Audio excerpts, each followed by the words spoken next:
நம்மளும் லைஃப்பில் எதனா பண்ணி மேலே வரலாம்னு நினைக்கும் போது தான் எங்கேருந்து எனக்கு மட்டும் இந்த பிரச்சனைலாம் வரும்னு சத்தியமாக எனக்கு தெரிய மாட்டேங்குது.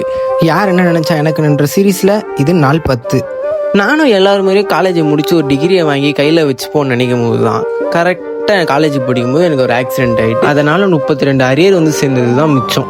சரி விடு, எப்படின்னா கஷ்டப்பட்டு அந்த அரியர்லாம் கிளியர் பண்ணலாம்னு நினைக்கும் போது தான் காலேஜ்லேருந்து சொல்கிறாங்க, உனக்கு அட்டண்டன்ஸ் லாக் ஆகிடுதுப்பா, ஃபர்ஸ்ட் நீ அந்த ஃபீஸை கட்டிட்டு அப்புறம் இந்த exam fees, arrear fees, college cultural fees எல்லாத்தையும் கட்டிட்டு என்னை வந்து பாரு, நான் உனக்கு ஹால் டிக்கெட் கொடுக்குறேன்ட்டு. சார் கல்ச்சுரல் அப்போலாம் நான் வரவே இல்லை, எனக்கு ஆக்சிடென்ட் ஆகி வீட்டில் உட்காந்துருக்குன்றேன். அதுக்கு அவர் அதெல்லாம் எங்களுக்கு தெரியாதுப்பா, காலேஜ் கல்ச்சுரல்ஸ்க்கு நடத்த வேண்டிய கடமை நாங்கள் நடத்திட்டோம், வராதது ஊன் தப்பு, நீ தான் கட்டணும். சரி இதெல்லாம் பார்த்தா வேலைக்காக டிஸ்கண்டினியூ பண்ணிட்டு வீட்டுக்கு வந்து பார்த்தா எங்கள் அப்பாவுக்கு ஒரு பக்கம் உடம்பு சரியில்லை.